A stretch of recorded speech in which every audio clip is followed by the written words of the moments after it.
the grapnel line and give you a place to put a hand on it too. So when we jump down. Hey, I'm Arnie Niekamp from the fully improvised comedy podcast Hello from the Magic Tavern. I'm here with my co-hosts, Chunt the Talking Badger, Bing bong, and Usador the Wizard. I greet thee, listeners. Look, I'm trapped in the magical land of Foon, so I started a podcast interviewing elves, unicorns, and other weirdos. We have great guests like Felicia Day, Jason Mantzoukas, Brennan Lee Mulligan, Amy Mann, and so many more. Oh, and I think one time we interviewed a sentient shoe? I hope it was sentient. Not to mention the evil people we've had to interview. How I hate evil. Join us as we bar crawl across the magical land of Foon. Looking for adventure. Getting caught up in escapades. Hello from the Magic Tavern is available right now on your favorite podcast app and ad-free and with lots of bonus content on Patreon. Subscribe to Hello from the Magic Tavern today.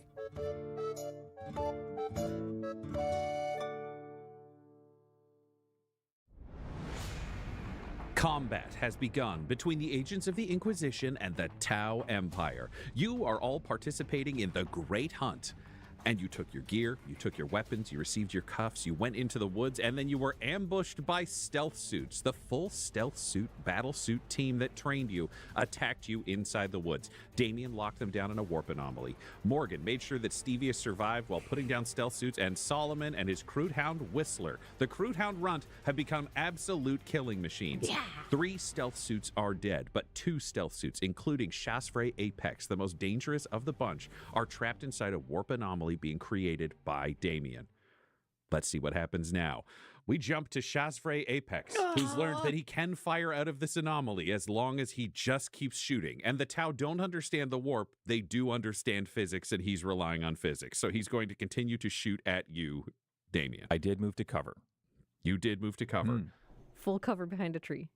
FC behind a T. He can try and chew through it or whatever, but I think that's what he's going to do. Cool. I think he's going to fire you and try to do damage to the tree. Yeah. If he can get through it, then he can deal with you afterwards. We'll see what happens. Firing at, you know what I will say? Firing at the tree, because that's going to be his target, is easier than firing at you. He has disadvantage, though, because he's inside the field. It's not a question of his ability to aim. It's a question of how much does the field stop. Yeah. That first shot will miss with a 2. We can't even hit a tree with that. He will hit the tree with the second shot, and it will do 20 tree damage. Oh, Ouch. Look at you. Ouch. It's a comedy podcast. I'm ascending. I feel the change. 4. He will miss with the 3rd. He nat ones with the 4th. Oh, fuck him. Oh. Eat tree, motherfucker. I know what my And a nat pitch 1 would be. again with the 5th. Okay. That's 2 nat 1s. I know what my pitch would be.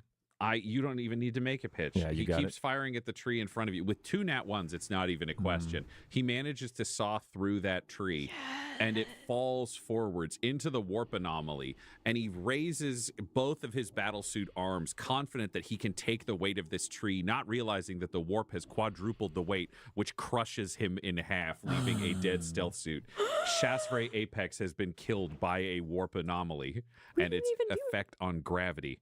The final remaining suit is the only one left. But Damien, it's your turn. It's yours, Damien. if a tree falls in the woods and kills Chasfrey Apex, does anybody fucking care? This one remaining battle suit does. Yeah. If he's dead, no one. No one. Oh man. Yeah, and this guy is at the he's at the edge, but within my field Still technically within the field. He is in the last of the last exterior southern square of it. Technically there are 4 across, but he is in there. So if he can break free, he can get out of this field altogether. Okay. I might try to swing into it then from free space into his to try and hit him with a melee attack. Okay, so you would have to go through 3 squares of field to get to him. I can't get around? Okay, I don't have enough movement to go around. Let me check where you are. Let me run the math on this. So if we've got you, 25, 30. That's my running. You can get within 5 feet of him on a diagonal, so I will give it to you. Great, super. Yeah, I'll do that. I'll like wheel around the perimeter of my warp anomaly field that I'm still kind of holding with my sickle out in my hand, and I'm just going to run up on this guy and just slash out at him with it. It's just a standard attack. Great. As you come around and you go to strike, you realize that if you're attacking, because you're attacking into the warp anomaly, there's a chance that you could get stuck in the warp anomaly after the attack. Essentially, withdrawing your arm could be tricky. So your attack would happen as normal, but you need a dex save to pull back. Otherwise, you risk also getting stuck. Okay.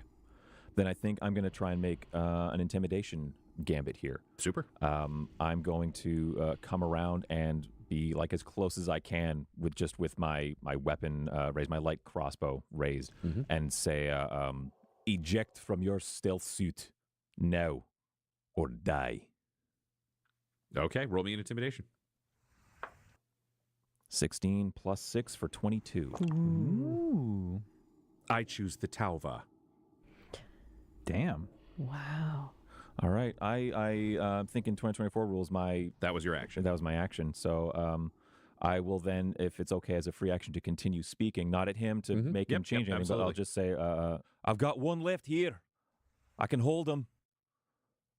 Are we questioning or are we finishing? You can think on that answer because it's now this brave stealth suit pilot's turn. He's going to try to break free. And it is going to fail. He is still stuck. Up next is Stevius. So, you think I should take this guy out with one shot to his special face? that Tauva, the greater good is that I shoot him in that weird lens that goes through to his brain, right? I got a greater good bullet just for him. Right. I can do more of these if you want. He's the unluckiest Tau in the galaxy. I'm going to start calling him Stevius. No, but stay here and help me. Okay. What do you need? Because Morgan is just... she's gonna come back to Damien and say, your call, while she's looking down at the mech suit that has fallen and basically trying to see if we can get any information from any of the monitors, anything inside of this suit that we saw the head off of. What do you need me to do? You've looked at these more than I have. What am I looking at? Let me roll for him. That's a Tau stealth suit. They use those to turn invisible and then opening up with a Gatling cannon. Yes. Is there any way we can find the other groups? The other groups of what? Hunters. Not that I'm aware of. If you climb inside those suits, they'll I fry know, you to I remember ash. that, He yes. just keeps explaining that he's never been inside a suit because he would die. He keeps telling you everything you already know. Yeah, thank you. He knows Steve. what he knows. Great, perfect. We go back to the top, and it's Whistler, who is nervous of this warp anomaly, but clearly wants to go hunt this last stealth suit. Solomon, you're next. What do you do? He'll head up to where Damien and the Tau guy are like right beside one another, just Basically. separated by the Damien, what can I do here? We either question or kill this one. I've given him an ultimatum, and he's chosen the Tauva. He's chosen death, but the choice is ours. You now Hello, choose it. Yeah, now Kappa, choose it. yeah. Yeah, he I do enjoy he doesn't know how the Warhammer how that 40,000 field will ones. affect him. So I think he will. Can he ready an action that when this field drops, he will just strike? He'll attack? Yeah, if the field comes down or you get access to this target, you'll attack. The Sure. Yeah, game master in this So you podcast ready is that also action? a really After epic we cut back to voice Morgan. actor, it sounds like. Yeah, I think Morgan feels like with the big suit down, the boys can take care of this. She's just trying to find between, like, obviously everything tracks everything else. Maybe there's a drone, there's something. Basically, Morgan wants to try and get some information out of this, either to figure out where other people are or other suits or anything. Like, Okay. So you're just trying to see what information you can get from the suit. Yeah. Roll me an investigation at disadvantage. Okay. You're not familiar with this technology or the language, but you're trying to see if you can pull anything out of it. it's a 12. 12. You don't have access to any mapping functions or anything like that, but what you can tell with what you've got is they did not make a distress call. It seems like you are legitimately out of comms range of the city. Okay. So no one knows what is happening right now. Okay. So that at least is good information to give out, and she will say over their comm bead, We are legitimately out of range of the hamlet. There has been no distress sent back. No one knows this has happened. The camera pans over in initiative order to the body of a Shasfrey that's been crushed under a tree, and then back over to Damien. I will fire a mundane, regular light crossbow bolt into the field to shoot this guy. Great, go for it. With the restrained, do I have... You would have advantage on the attack, yes. Oh, thank God for that, because we had a natural 1 in the mix. And because this is mundane, it's a 14, which I don't think hits. Nope, I will not hit. No, I think because I'm so close, I think it's silly that I necessarily miss with my very well familiar weapon. But I think a crossbow bolt just hovers in space right near him, kind of like it enters the field and stops. Yeah. Yep, and this very determined stealth suit is going to return fire instead of trying to escape. The first one will be a 10, which will miss. The second one will be a 15, which... For my AC, yes. Even regular is 17. Okay, that will miss. The third will be a 21, so that will hit. And the fourth will be a 20, so that will also hit. So 2 hits go through. They will do 9 damage to you. You're hit by these Gatling cannon rounds. When that goes through, Solomon is going to use his interception ability. He's standing beside Damien, so he will take the sword that he has readied and he will stick it in front of Damien, and he will absorb some of that. Great. Technically, they are 2 attacks. The largest one did 5. 5. It was 5 and 4. So he will try and intercept some of that. He absorbs 5 of that, all of it. Great. So that one will disappear. You'll just take 4 damage total. Solomon intercepts the other damage. All right. That brings us to Stevius. So what else do you need to know about the Tau? Do you have any way to get in contact with the rest of the crew? No. Useless. I have the same things you do. I don't know why you keep asking me stuff. All right, go help the boys shoot. Excellent. And he's going to come over and just opens fire into the warp. You're really close. Nat 20. Thank God. Do you know what? I'm going to say Stevie's where he is, just flicks it over to full auto. Goes, check this one out, boys. He's just going to hose a full clip out of his last gun and just kill this stealth suit inside, just riddled with last bolts and dead. God, that was getting embarrassing for Damien, so good. Nobody can withstand Stevius Funkhauser, the luckiest charmer in the galaxy. God damn, Stevius. Shit, Stevius. How bad are you there, Damien? Are you pretty fucked up? Not bloodied, but not great. How much you down? We don't really We don't that. talk numbers. Oh, I'm so sorry. Yeah. It's I'm vibes. so sorry. Are you not bloodied? I'm not bloodied. He's not bloodied. He's so worn he's just out, beat up. He's bruised a bit from, or like he's got like fresh kind of healing wounds and some new ones from when he healed himself. He's battered, but still in fighting shape. Yeah. Seeing that you just took that, he clipped those 5 away from you, but seeing that you just before, he's going to put a hand on you and say, Damien, are you all right? And you feel some innate healing magic come up and bring you back up to at least 12 if you need it. How much is this laying on hands? Yeah. Oh, so he's got a mathematical total, so he'll give you what you need to get to back to full. So if you're looking to top me up completely, I'm at 18. My max is 26. So 8. So 8 would... Yep, take him. Okay. Thank you. And sorry for making that extra hard. No, it's okay. It's one of those things. It's just our standing rule where we try not to get you mechanical with healing spells, but once the spell has begun, then it's mechanical. Sure. Like, you're not going to have to guess how many then. You look like you're down about 8 points. If I had to choose a number. I'm going to pick randomly. This one.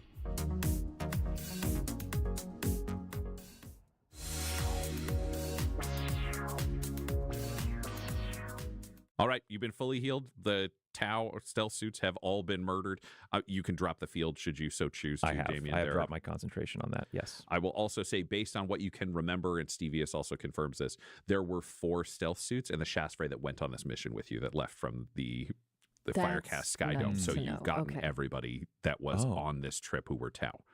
Interesting. Okay. Assuming the Devilfish don't have drivers, but you had no Right, signs of right. drivers on the Devilfish. Okay, great.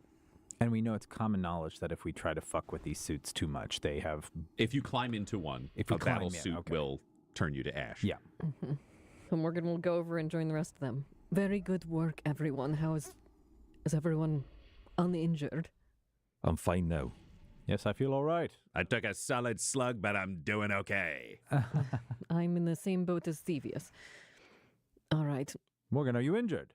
Morgan. So is Stevius. Yeah. I said Morgan. I said Sister Eunice. Sister Eunice. So who's Morgan? Sister Eunice Morgan. Sister Morgan Eunice. Yes, Morgan I'm starting to Eunice. think you all may have something more going on here than I expected. I've seen a lot of people tussle with Tau battle suits. Just kidding, everybody died. You can make the warp go crazy. I don't know what that sword is, and Morgan, Yes. what's the dealio? Holy shit, that hits hard in that voice. Oh my god.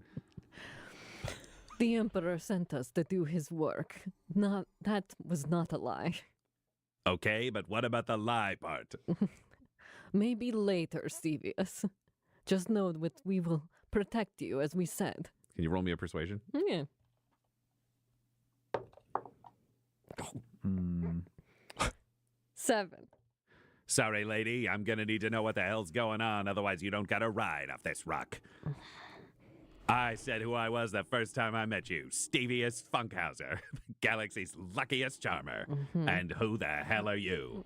Fine. Morgan will just pull out her rosette and show it to him. What the hell is that? Oh, Stevius. She'll put it back away. Do you know what the Inquisition is? Oh, yeah, they got that big eye, and they like to torture people to death for consorting with aliens. Don't care for them. I consort with aliens. He hasn't connected the dots, so he thinks we're just talking about the Inquisition. All right, cool. All right. Well, we promise not to torture you. Oh, There it is. Wow. There you go. And don't tell anyone else about it, or we will have to torture you. I don't want that to happen. Am I in trouble? No, you're helping us. Nice. And now you know who we are, so continue to help us. Everything turns out okay for Stevius Funkhauser. Can you roll me a persuasion? I want to make sure that he's convinced he won't be tortured.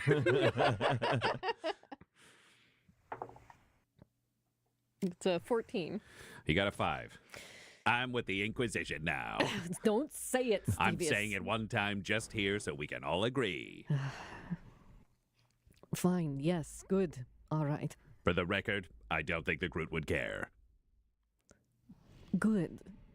Stevius, you said you got your big ship back. I said I could. I have a golden aquila. You might need it. My golden aquila? That's Your- why it's right here. Points to his chest. Morgan is taking a moment. Your big ship, Stevius. Yeah. What about it? You Oh, Stevius. Oh, Stevius. He really doesn't know, though. Like, if his improv, his understanding is so minimal. What about it? We'll discuss this later. Okay. All right. Should we try to find the rest of the crew? What should we do out here?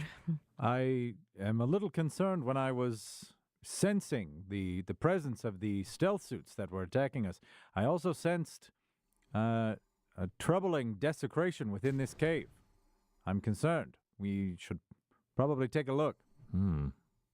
Could be why they chose to ambush only us here. This accounts for all the Tau that came with us. Right. Well, I guess back to what we decided to do before. And Morgan's going to go back to the front of the cave and pull out her grapnel and line. And she still has the stummer that she got from the boys. And it's like, I think she's going to go check out the cave entrance herself alone. You want me to call the Kroot? I think it's good for them to know what is going on, yes. All I can do is shout really, really loud. There was a fair amount of gunfire if we're just going to do some yelling. I can use words instead of just gunfire to convey any additional information. If it's just us out here, there's no one else to listen. Any other ideas, Brother Solomon? I'm just wondering, I don't want to... Just giving up on the Yeah. cover. Is your name Solomon? Yes, Solomon of the Inquisition. it's sort of... Stevius. I said Don't I make won't me say cut it your to tongue anyone out. else. Oh, you're one of those. We But all you said- are. You said I wouldn't get tortured. If you behave yourself. Uh-oh. Not my strong suit.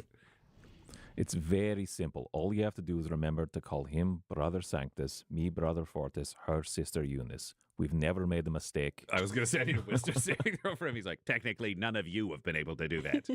And you're an Inquisitor. Well, we're not the luckiest charmer in the galaxy, are we? That's true. I'll never make a mistake again. Never have, never will. Lord.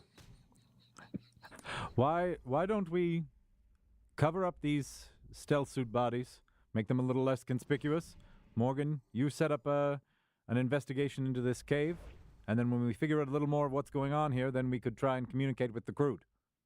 I'm a little skeptical right now of who exactly is our allies and who isn't, but the Kroot seemed unallied with the Tau, and that gives me some faith that maybe they were not also part of this deception and betrayal. I agree with you. Yes. And he looks at Stevius and Brother Fortis, I must give you great credit. You saw through this betrayal much earlier than any of us possibly did. Your skepticism is a valuable asset to us. How much of a shithead is he right now? I will just remember that for next time. I will as well. And he looks like embarrassed. Thank you for not shitting on him more. He's like, oh, yes. And he's going to try and like put the stealth suit bodies, like cover them up with like some like dirt and moss and keep them so that they're not just like smoldering wrecks.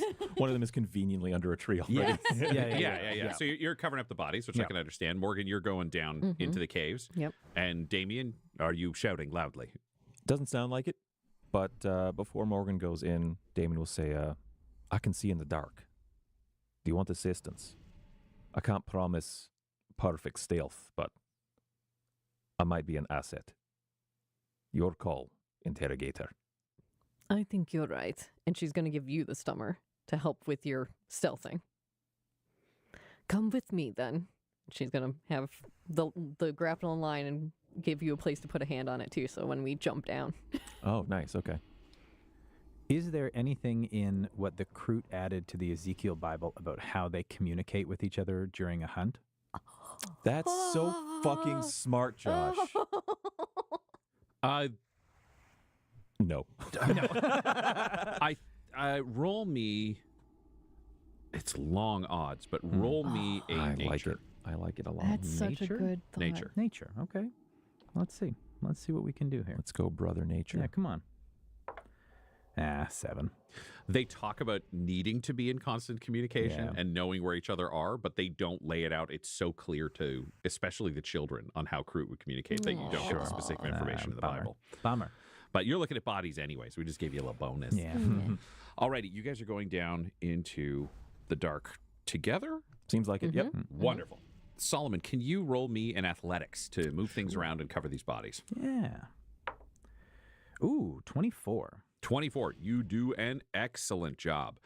You also, I will say, as you were dealing with the equipment, specifically the body that was cut in half, you find a hunt timer inside this suit, and you realize that the hunt is scheduled to run for another 4.5 hours. I'll pluck that out and keep that along. Fucking cool. They only had the like Gatling guns. They didn't have any like working pulse rifles or... They were firing Gatling guns on their specific outfits. You do find 2 photon grenades. You're not sure what they actually do. You just heard reference to photon grenades around the space, and you've got those. They are, instead of the pins you would see in the Imperial variety, they have a big old button on them. You have to, with your thumb, push a cover to the side and then push the button. So there's no like accidentally it getting bumped in your pocket, but you have those grenades. I love that. Meanwhile, your companions are going down into the cave. You guys are expecting to have to move, I think, deep into this position, but you lower yourselves about 10 feet down and find yourself at the bottom. You can see the area around you is lit from above, but then it goes sharply into darkness. Damien, you are looking down into the dark. Can you roll me a perception?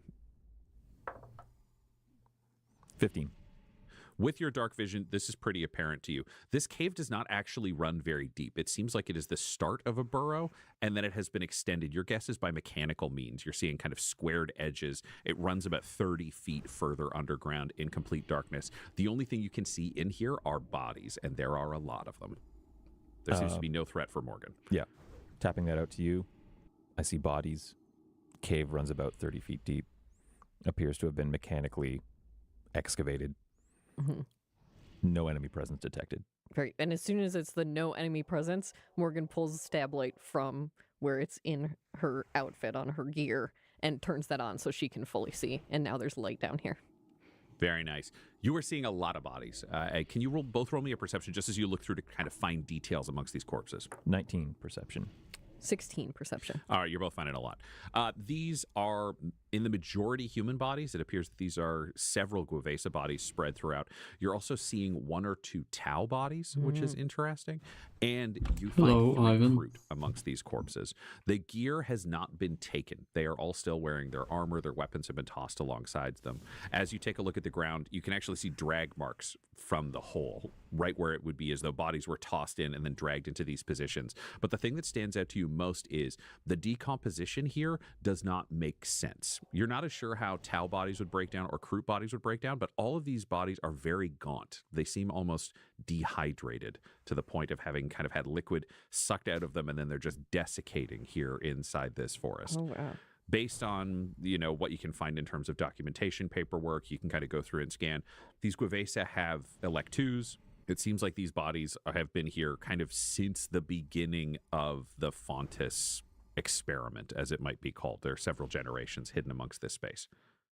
Great. I think Morgan is going to turn to Damien and say, help me with these, and going to try and pull out the Kroot and the Tau bodies.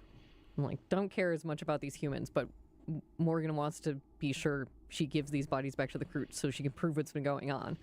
And then Tau bodies in this state of weird decomposition or something, like, that's not something they did. So I think it's important to have the evidence of these corpses. The Guavesa bodies are also, like, All of them. all of them? Okay. That's why it's odd. I think looking at the other two, you might just be, this is the way their bodies break down. Yeah. But the human bodies are specifically desiccated, strange, hollowed out in a way you're not sure why or how. Okay. Very strange. Is there anything else in here? No markings, no chaos, no... You're not seeing anything in that regard. There's no symbols of chaos. There's nothing daubed on the walls. It just seems like this is a body depository. Okay. Damien, we get on the comms and say, Solomon, we found corpses, many dead bodies here. We're bringing some to the cave entrance. I'm going to lash them to the grapnel line, hold them up. He heads over. I would say you can just haul the bodies up. I don't think this is terribly complicated for you. And that's when you all start hearing thundering in the distance. It almost sounds like horse hooves, something like that. And then a bunch of Krootoks just burst through the edges of the clearing, being ridden by Kroot who hop off. And you recognize with the diagonal scar across his chest, now standing fully tall amongst the rest, is Spartacus, who looks at you and says, "What has happened here?"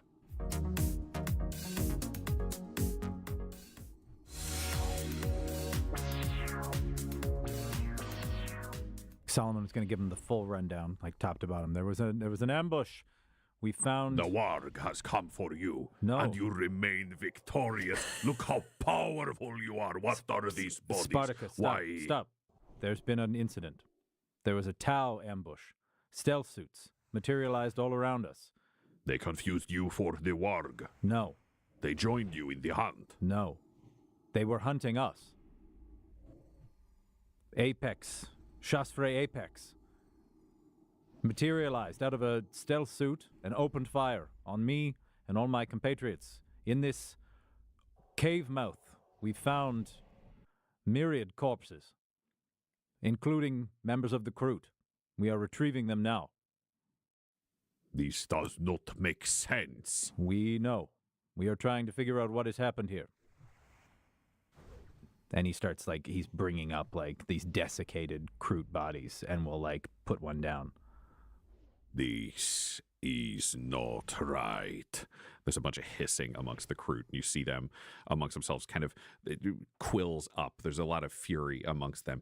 This has been here how long? We can't tell.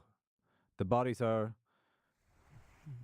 not decomposing in a way that we understand. Yeah, from down in the cave, it sounds like you're having a fairly out loud conversation, and we're not that far away. You guys can just get up. You'll be there if you want to be a part of this. Damien, I think, coming up, dusting himself off and stuff like that, says like all the corpses are in a similar state of desiccation. Does not align with how a human body breaks down, how long they've been here. Why is this happening? There is a pile of the Guavesa down there as well. It seems all of the people who went missing in these war hunts were destroyed by the Tau. Somehow or another. I don't think there are wargs, Spartacus. I must see this. And he jumps down into the hole, just leaps, disappears. While he goes down, can we check those warg scanners? Mm-hmm. Are they still like giving off signs? Are they still just doing like beeps and boops? What you would see, especially if you compare with the Kroot around you, and you guys are friends with the Kroot, yours are all leading you here. Theirs are all leading them east, directly away from you. Wow. They came towards gunfire. They did not come towards a hunt sign. Sure. It would appear to you that they actually launched the team separately and then isolated you guys specifically away from the rest. And that makes sense why sometimes they go on hunts and find nothing. Mm-hmm. Yeah, the full groups were not returning. A second later, just leaping out from below and landing next to you is Spartacus again. All of their injuries are from guns. They killed Kroot and desecrated their legacy. The contract is broken. The contract is broken, he yells to all the other Kroot, who immediately just smash their cuffs and toss them aside. And you see each of the Kroot reaches into their rifle and pulls out the core energy component, tossing it aside, and they all reach into their bandoliers and pull out a physical round component and slot it in and start replacing the barrels. They're stripping out all the Tau components that could control their Kroot rifles and taking them back to their pure, more Kroot form. Mm-hmm. And Morgan will go up to Spartacus to get her armband smashed off as well. He'll break it off for you. Yeah, Damien too then.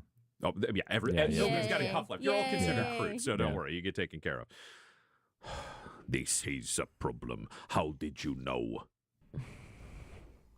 Our brother Fortes had a sneaking suspicion about it, and we went in eyes open. So when they opened up fire, we were prepared. Unfortunately, the guns that they gave us also didn't work against them. So this is likely why others fell, including your Kroot. The Kroot would know better. No Tau gun will fire when aimed at Tau. This still ambush. Fortus, you know this. Aye.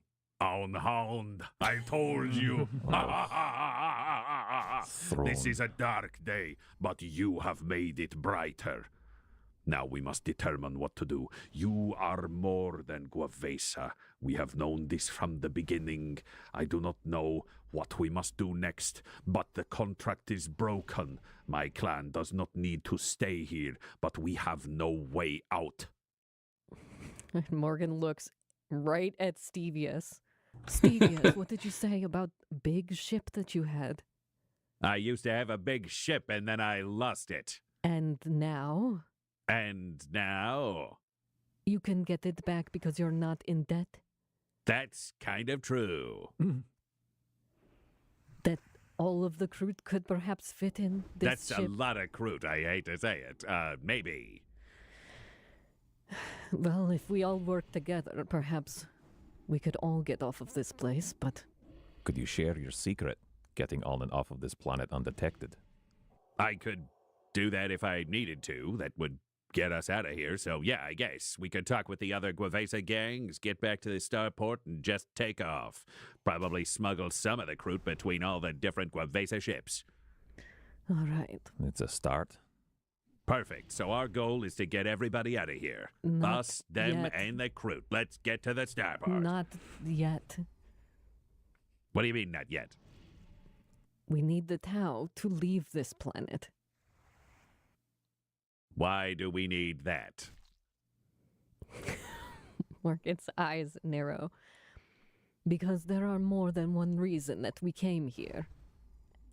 We need the Tau to leave. Why do you need the Tau to leave? Because we need our naval blockade back. Who are you? We are the Emperor's right hand. Who is this Emperor? Then it won't matter to you. Stevius, is there a way you can explain it to him? Absolutely not. He says, you made it so fucking clear what happens to his tongue if he explains anything to anyone.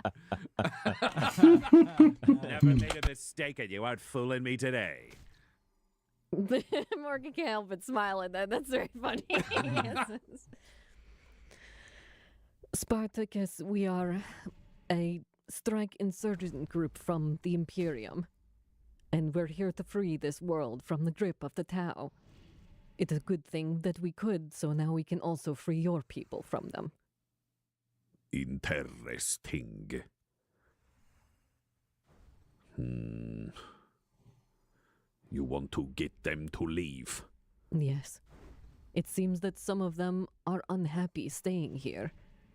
We talked to the Ethereal when he took questions, and one of the Firecast asked if they could leave yet, and about standing orders, which seemed to imply there is some unrest amongst the normal Tau.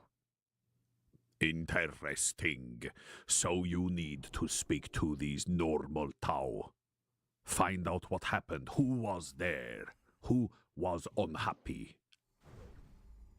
Looking at Damien. It's possible.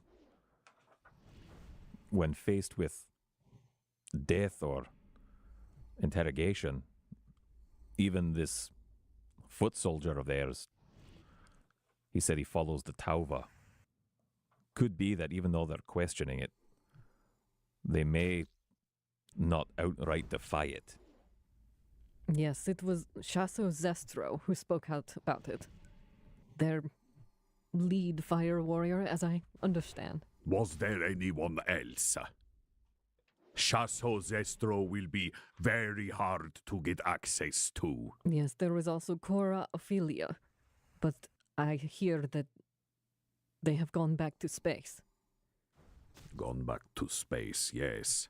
But they have come each day for office hours. That's true, yes. Office hours are soon. We could collect them for you. If the Tau have some understanding, there may be something we are missing. And then, if the Tau are on board, or perhaps some of them, we can approach the Hive of Silent Death. The Hive of Silent... What is that? The Vespid. And he spits, and all the Kroot in the area spit on the ground. Cursed sting wings. But you think that they might agree? The contract has been broken. Can you trust a Tau if they will kill you for no reason? This is not in our greater good. Yes, I think everyone needs to know about this. The Vespid believe in the greater good. We believe in the Kroot. As you should. Have you ever known a wedge to be driven between Tau in any way? Are they truly so united that they would never break away from their Tauva? I cannot be sure, but anyone who repeats how conjoined they are all the time must be covering something. Very true. It seems we've already found the wedge. We just need to apply pressure. We have a short time. I do not know how long today's hunt is scheduled to go. Solomon pulls out the hunt timer. I do. That long. 4 hours. We can take Kroot Ox back. We can move quickly. We will have to separate. The Kroot will do the work. We will let you do the talking. We must get the Guevesa on side for their ships. We must get this hive of silent there. And everyone starts spinning again. Deal with the Vespid, but we must get you this. What was name? I don't remember. Corva. Cora Ophelia. This Corcorophilia. We will catch them with office hours, bring them to you for questioning. And then we will form a plan to get off of this cursed world and free ourselves of the Tau contract. Strike force of the Imperium. You are Svu of the Krut. You have hunted Tau, and now we hunt together. Hunt for freedom. Hunt for everything. And in the end, everyone who faces us will die. Yes? Yes. Yes. Aye. Your secrets are your own. Now, I show you how to ride Krut Ox. And he walks you over. And he walks you through. It is a very weird, different stirrup setup than you'd imagine because of the simian nature of their movement. You ride almost standing. Kind of one hand on the pommel. You've got 2 feet in the stirrups. You have to lean forwards, but you're not physically on them. They don't carry the weight. And they are going to fucking book it. So I need all of you to roll me an animal handling to see how you can do with a Krut Ox. Famously the best at handling animals over here. Oh! Morgan knows. Nat 20 for Morgan. 5 for Damien. 4 for Solomon. Oh, Baby buddy, here boy. we Here we go. go. Let's get dragged behind. Morgan, your Krut Ox is named Mira, and you approach very respectfully, treating Mira as you would a person. It just feels like there is an intelligence behind these eyes in the same way that you have with the Krut.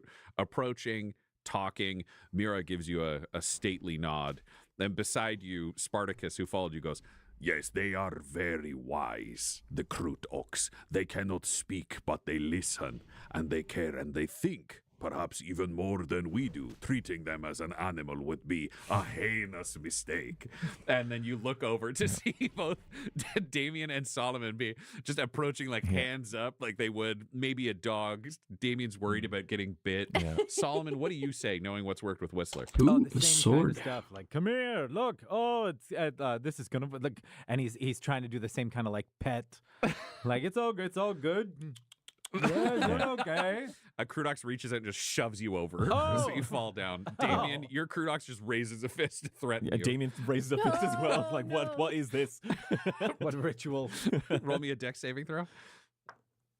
19 plus 2, The 21. Krut Ox throws a massive punch, but you do manage to dodge it and back off. And Damien's like, is this part of it? that is not what we are supposed to be doing. I will coach them. You deal with Mira very well.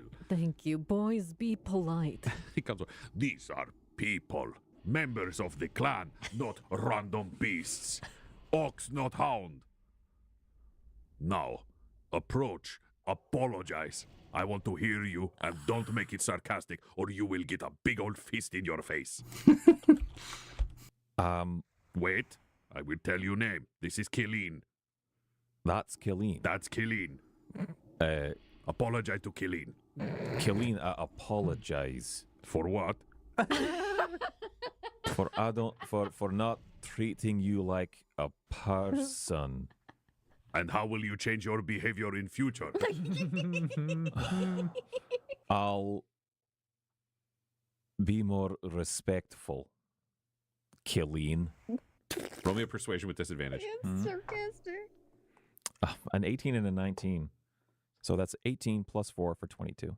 Killeen looks at you, stares at you for a brief moment, walks directly towards you, and then sneezes right on your face. She has marked you. You and Killeen will be a pair. Now you, brother, is Sanctus your name? Sanctus is a nickname, but you may call me Solomon. Solomon, still Doom Surge. Sure. You are talking to Lucky. But Stevius is over there. Stevios is lucky indeed, but this is lucky. He'll do the same ritual that he saw Damien do there, but he's going to do it with much more earnest. There's not that like trepidation. Goes, Lucky, I am so terribly sorry that I treated you as one of the Croot Hounds. I was misinformed, and that is my great shame. I hope we can restart this relationship with mutual respect. You, Lucky, and I, Solomon Doomsurge. And he'll, do a bow. Roll me a persuasion with advantage. Sure. 16? With a 17. No! Lucky looks at you and goes, I don't know if this is going to work. at which point Whistler dashes forwards and rubs against your leg, and then dashes forwards in front of Lucky and rolls over. Lucky looks down at Whistler, just reaches out with one paw and just rubs his belly a little bit, then looks at you. You roll me again with advantage? Dirty 20. Dirty 20. Lucky gives you a nod, leans forward, sneezes into your face. Solomon knows it's coming. He just closes Arms his eyes wide and open, takes- just- yeah, just- oh. And you both covered in goo look over at Morgan. Morgan, Mira in front of you, sneezes into their hand and just traces one line on your cheek. Thank you, Mira. And you all climb onto your Croot Ox for a desperate ride back to the hamlet of Fontis. This episode of Agents of the Inquisition features the voices of Del Borovic, Guy Bradford, Josh Halbert, and Tyler Hewitt, alongside Dungeon Master Ryan LaPlante. This episode was edited and mixed by Laura Hamstra, and Agents of the Inquisition's artwork was created by Del Borovic. Our theme song is The Hordes by Megan McDuffie, and our ad breaks use the tracks No Control and Chiefs by Jazzar, whose music was provided by freemusicarchive.org.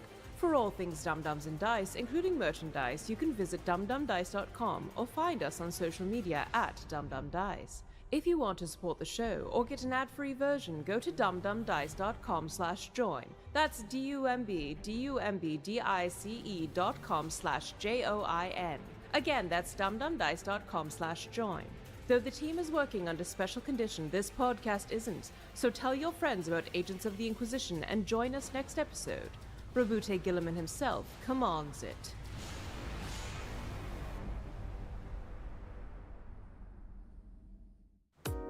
Dum Dums and Dice has to give a special thank you to the supreme beings of our Patreon at this time: George Dolby, Gavin and Abby McDonald, Grandma Likes D&D, Alan, Madre de Gatos, Garbo Ape, Sam Schaefer, Dia De Los Hoodless, Squishy Werewolf, Funky Head, Accent Therapeutic Services in Florence, Kentucky, Lale, Jordan Oliver, Richard Wright, Brittany Fenwick, Megan Werner, A Man Out of Time, Curtis at FingerTechRobotics.com, Your Homeboy Bones, Ellis Hatch, Odigenous, Kai Koa, Squire Solaire, Sandy Sassy Pants, James Molina, Nick Hemsing, Mickey Blake, Corpse Knight Silver, Adamir 101, The Dankler, Lady Destiny Stormbringer, Not many Randall Eberly, Lord Taser, Funky Stevie, kills Jay left until my Monster next level. Optimus Omega,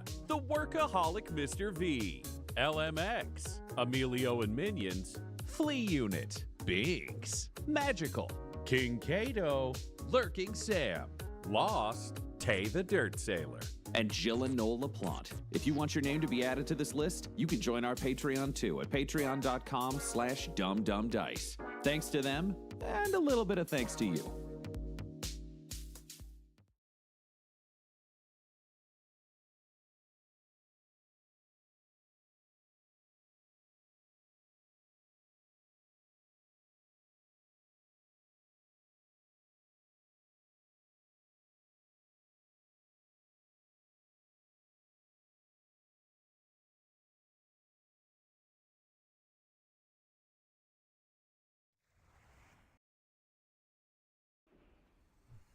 Now I'm gonna listen to a new podcast, Tales of the Stinky Dragon, Season 2, Episode 40.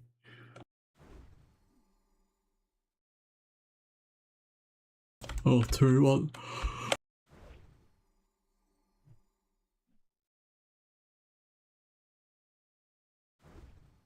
If it ever starts.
That's weird.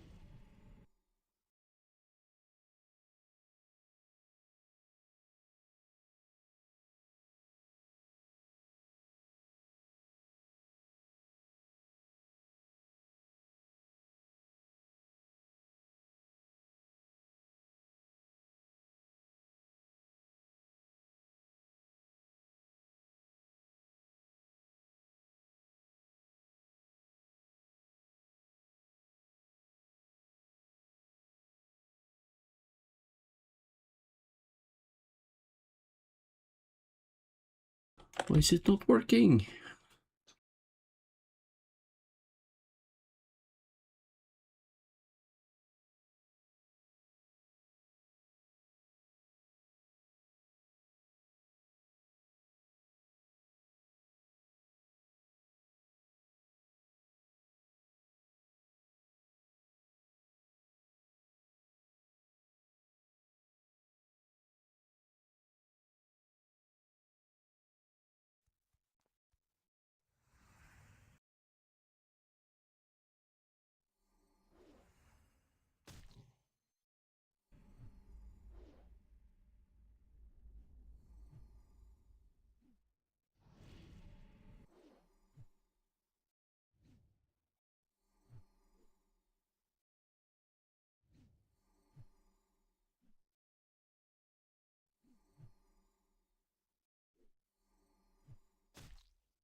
Okay, so they removed the tents.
There we go.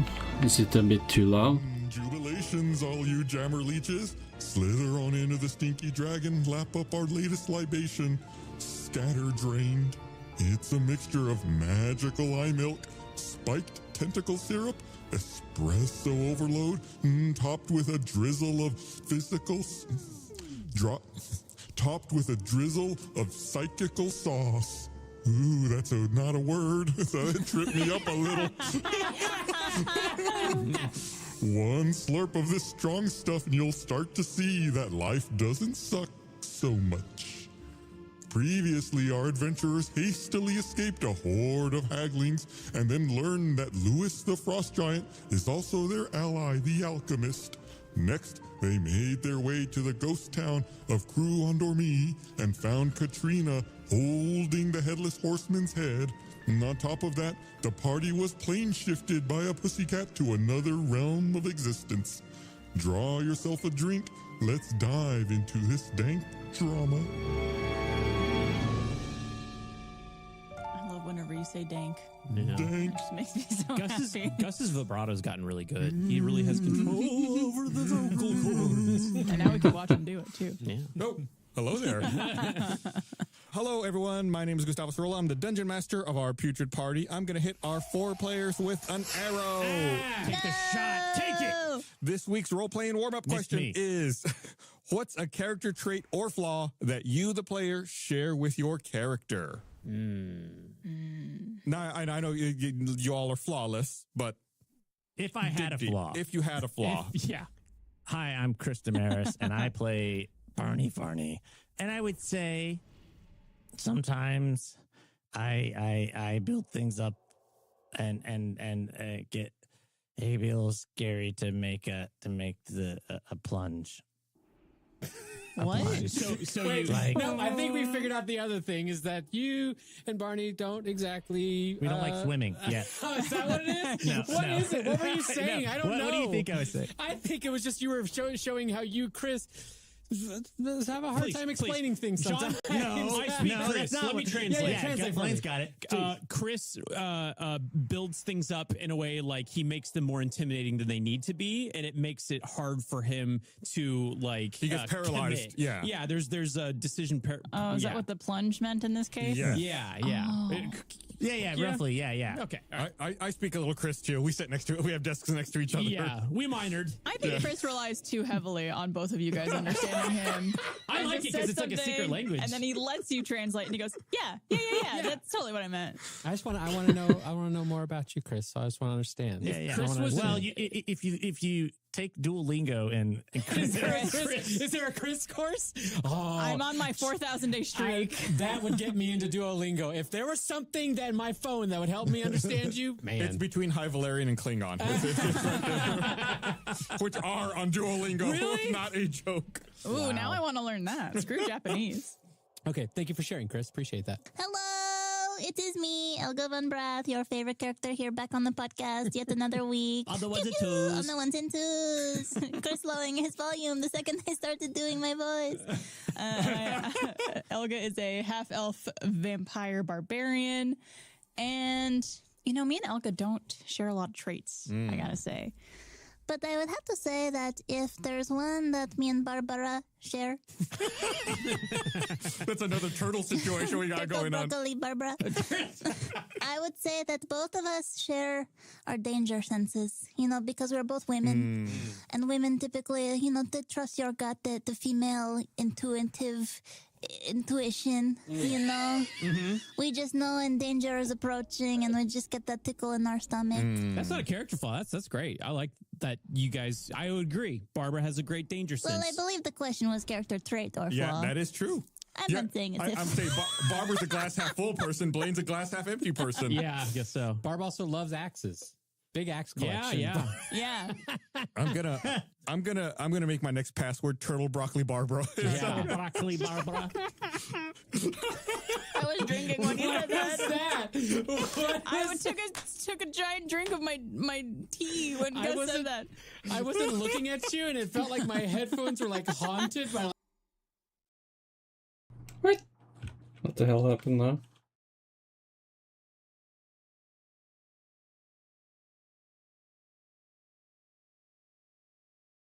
Oh, really? Oh. I have to pay to listen to. What? Okay, I can just use some other RSS feed, I guess.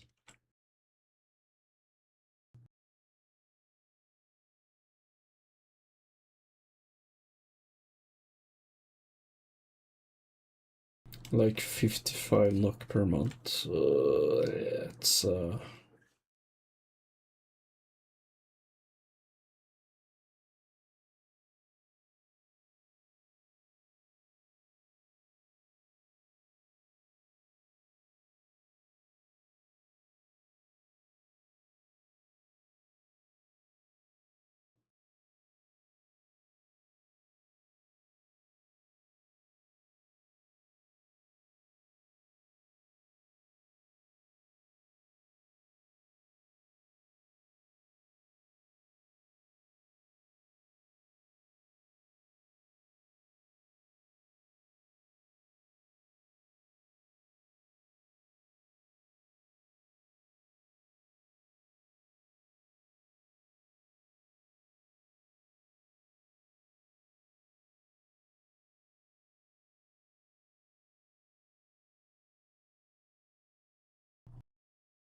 okay, I can't listen to that one either.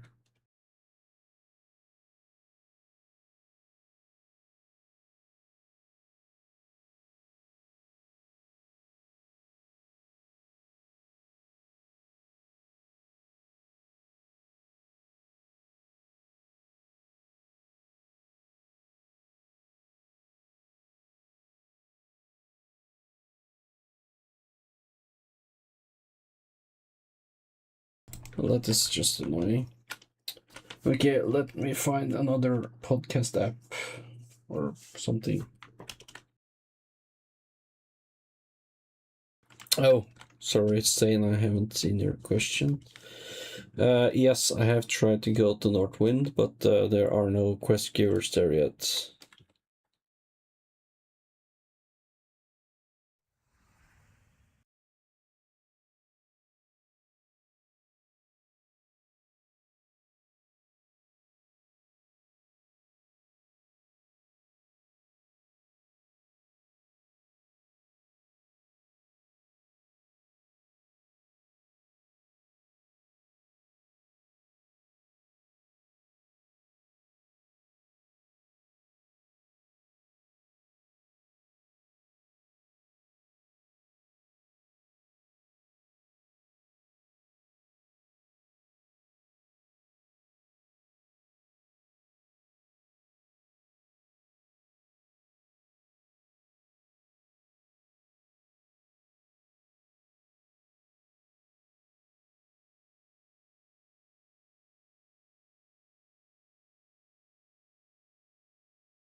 We've released a Diagem dice set at store.stinkydragonpod.com. 'Tis right, thy prayers hath been answered, all ye faithful followers of Dia. The sacred diagems have been unearthed and can now be yours in the form of dice. Unlock the celestial and magical mysteries of Dia with all 6 colorful gemstone diagem dice and the pearlescent white diadem of Diagems D20.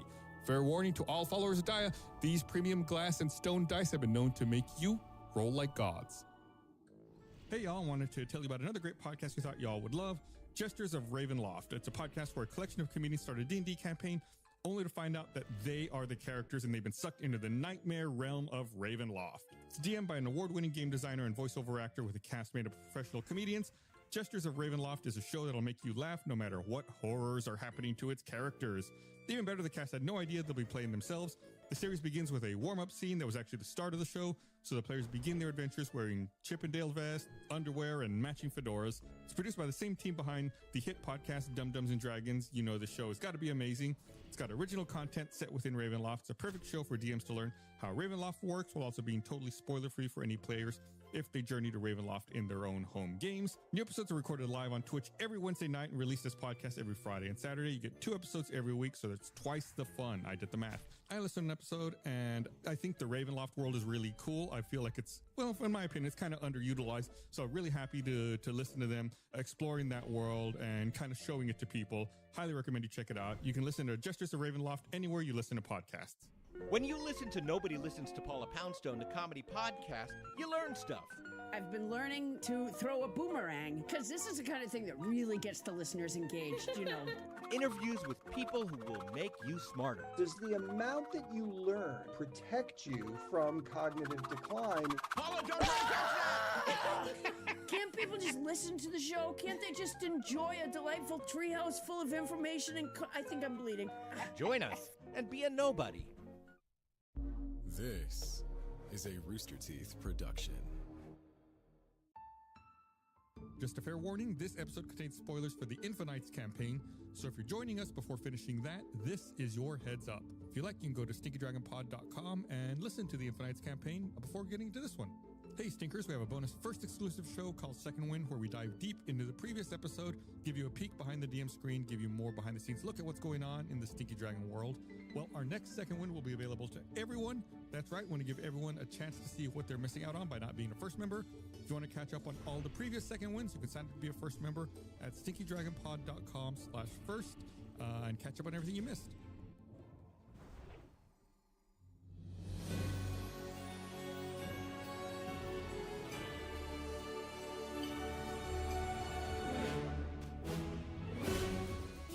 Greetings to all you gross. Swim on into the Stinky Dragon, make a beeline. No, server shut down in 10 minutes. I have to finish leveling before that. It's a mixture of mire water, marshmallows, swamp claw sugar, a boggy bite of lime, moss mint leaves, and roughly chopped mages over ice.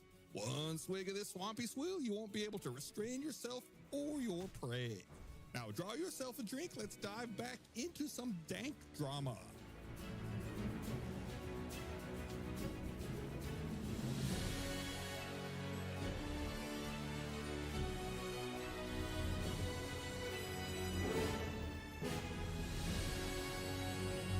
Oh, hello, Christian.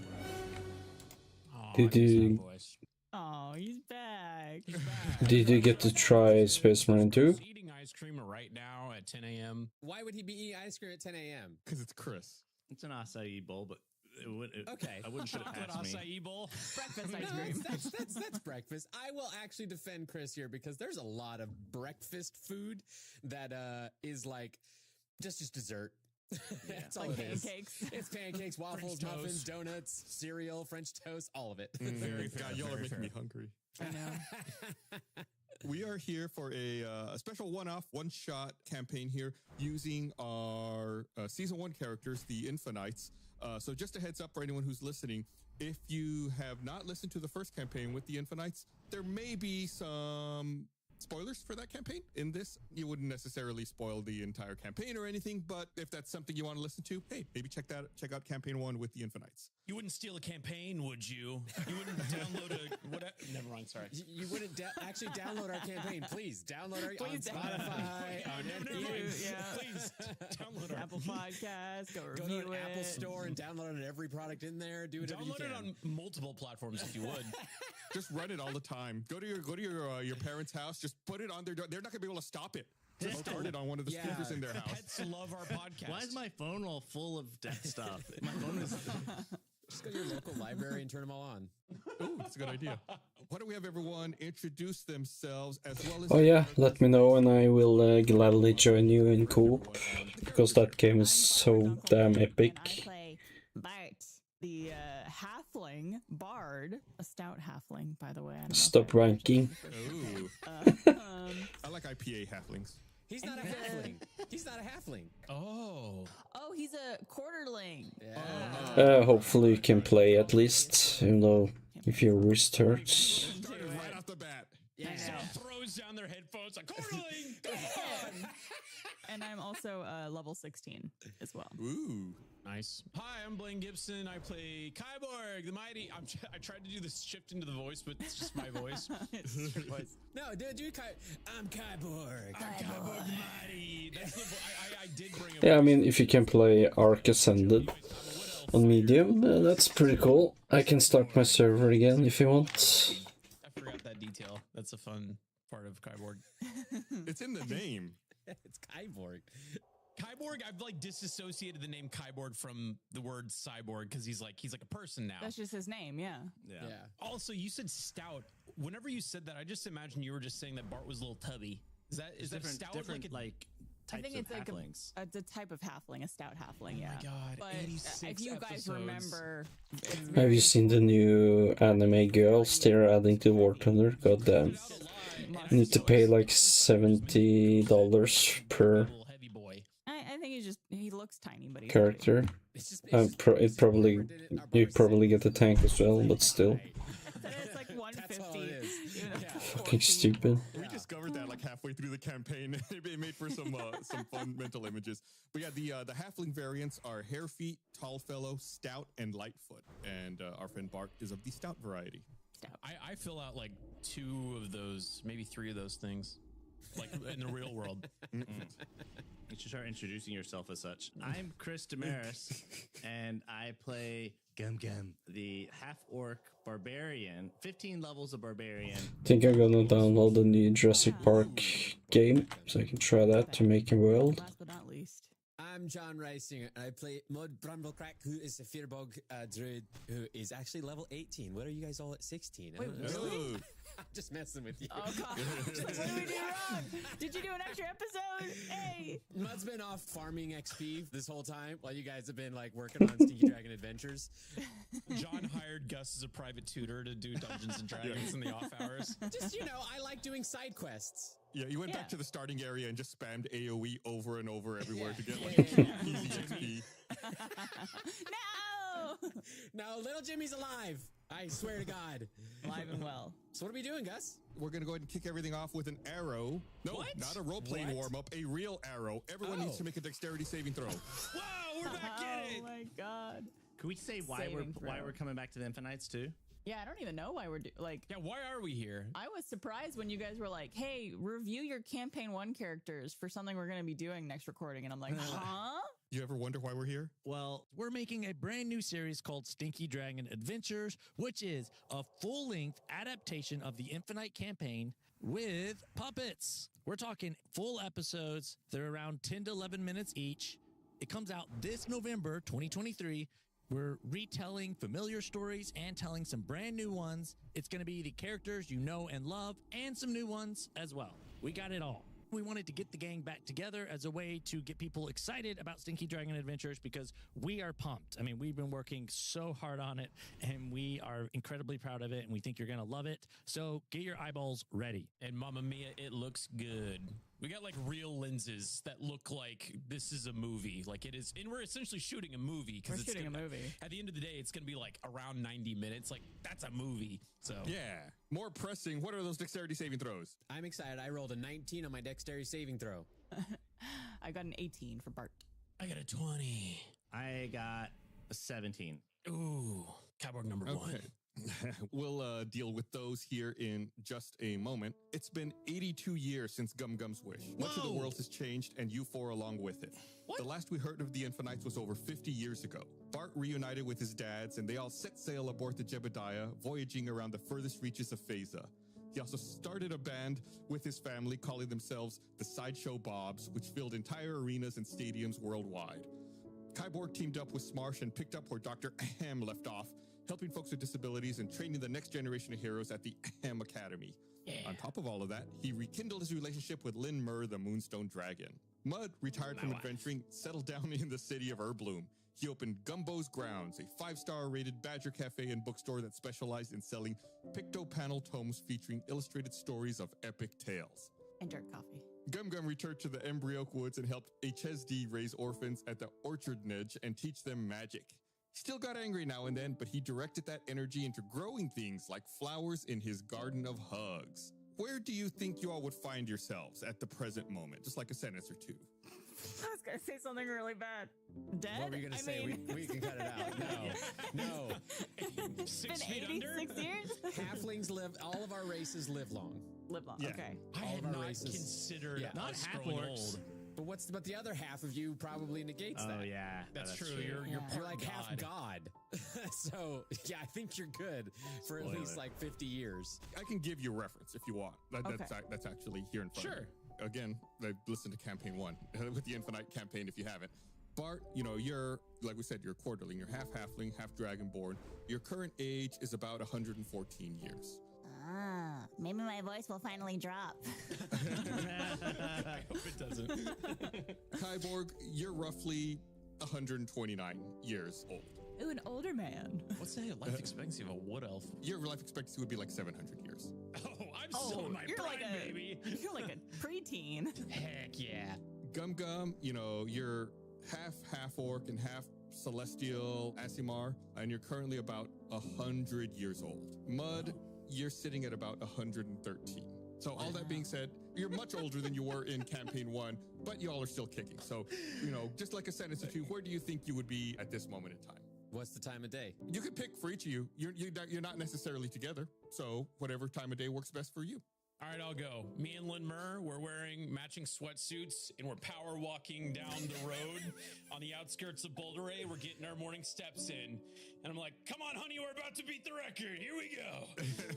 Oh, what's this? You got Chip Haney in my Kyborg. Oh, goodness. Get him out of here.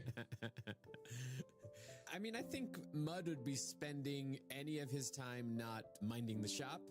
Definitely just going to his favorite spot out in the forest, probably close to some sort of body of water, and just hanging out with Gumbo and reading his books. Is Gumbo still alive? Yeah, let's say Gumbo 4 is. During our adventures, Mud procured some life-lengthening magics so that Gumbo would grow with him. Alternatively, you just name several Badgers Gumbos and you add numbers. Gumbo 3. Gumbo number 5. Yeah. Like Mumbo number 5. Just as a reminder, canonically, Mud did come up with that magic in the last episode of the Infinite campaign. Oh, did I? Yeah. Oh, to save Bart's parents? Maybe? No? Anyways, let's keep going. It's been 84 years. Gumbo is like Mr. Bojangles. Who was it from Green Mile? The mouse that lives forever? Oh, yeah. Yeah, that's what it is. I think with Bart, I think he definitely enjoyed sailing the seas with his family. But after a while, I think he wanted to live a more peaceful, on land kind of life. So I imagine right now he's actually visiting Mud's cafe and performing for all the patrons there. Because he really likes performing for people. So yeah. Some Bart unplugged. Okay, I'm gonna stop the stream and then Welcome, ladies and play a little something else. Gum Gum But yeah, I'm gonna restart the stream. By the orphanage with a couple orphans, and he's teaching them about like growing flowers and things and how anything can become a magic wand with the right